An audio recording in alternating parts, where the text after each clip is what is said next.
আগ্রাসনবাদী শক্তিকে দমাতে আন্তর্জাতিক মোড়লদের পদক্ষেপ নেওয়ার আহ্বান জানিয়েছে জাতীয় নাগরিক কমিটি।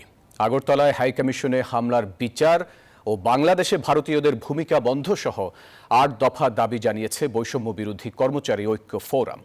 এ সময় ডেইলি স্টার ও প্রথম আলোকে ভারতের মুখপাত্র হিসেবেও দাবি করেন তারা। আগরতলায় বাংলাদেশ হাইকমিশনে হামলার প্রতিবাদে মঙ্গলবার রাজধানীতে বিভিন্ন কর্মসূচিতে এসব দাবি জানায় কয়েকটি সংগঠন।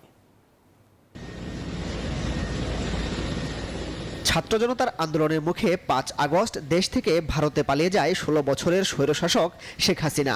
এরপর থেকেই ভারতীয় বিভিন্ন মিডিয়ার মিথ্যা প্রচারে সম্প্রতি থমথমে অবস্থা বিরাজ করছে দুই দেশের সম্পর্কে। সম্প্রতি আগরতলায় বাংলাদেশ হাইকমিশনে হামলার প্রতিবাদে ক্ষোভ জানায় দেশের বিভিন্ন স্তরের মানুষ। ভারতীয় দূতাবাস ঘেরাও সহ কর্মসূচি দেয় কয়েকটি সংগঠনও। বিকেলে শাহবাগে বিক্ষোভ সমাবেশ করে নাগরিক কমিটির নেতারা। সমাবেশে ভারতের আগ্রাসনের শিকার দক্ষিণ এশিয়ার সকল দেশকে ঐক্যবদ্ধ থাকার আহ্বান জানান তারা। আমরা যে টেরিটরির মধ্যে আছি, টেরিটরির ভিতরে অথবা বাইরে, চুক্তির ভিতরে এবং আমাদের টেরিটরিতে ১ ইঞ্চি জায়গার উপরে কোনো স্বপ্নের থাবাকে আমরা সহ্য করব না। দক্ষিণ এশিয়ার যে রাষ্ট্রগুলো ভারতের আগ্রাসন এবং নিপীড়নের শিকার হচ্ছে, আমরা তাদেরকে আহ্বান জানাচ্ছি, আপনারা ঐক্যবদ্ধ হন।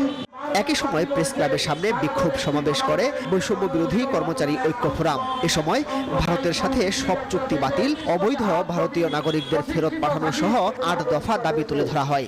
অবিলম্বে ভারতের সকল টিভি চ্যানেল দেখানো বন্ধ করতে হবে। ইকোনমিক জোনে ভারতকে ১০০০ একর জমি সরকার নামমাত্র মূল্যে বিগত স্বৈরাচার সরকার লিজ প্রদান করেছিল।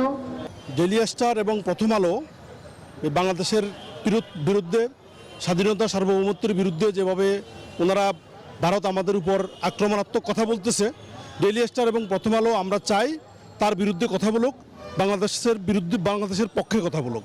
এছাড়াও ভারতীয় দূতাবাস ঘেরাওয়ের কর্মসূচির ডাক দেয় বাংলাদেশ সিভিল সোসাইটি নামক সংগঠন। কর্মসূচি না হলেও ভারতীয় দূতাবাস ঘিরে দিনভর ছিল বাড়তি নিরাপত্তা।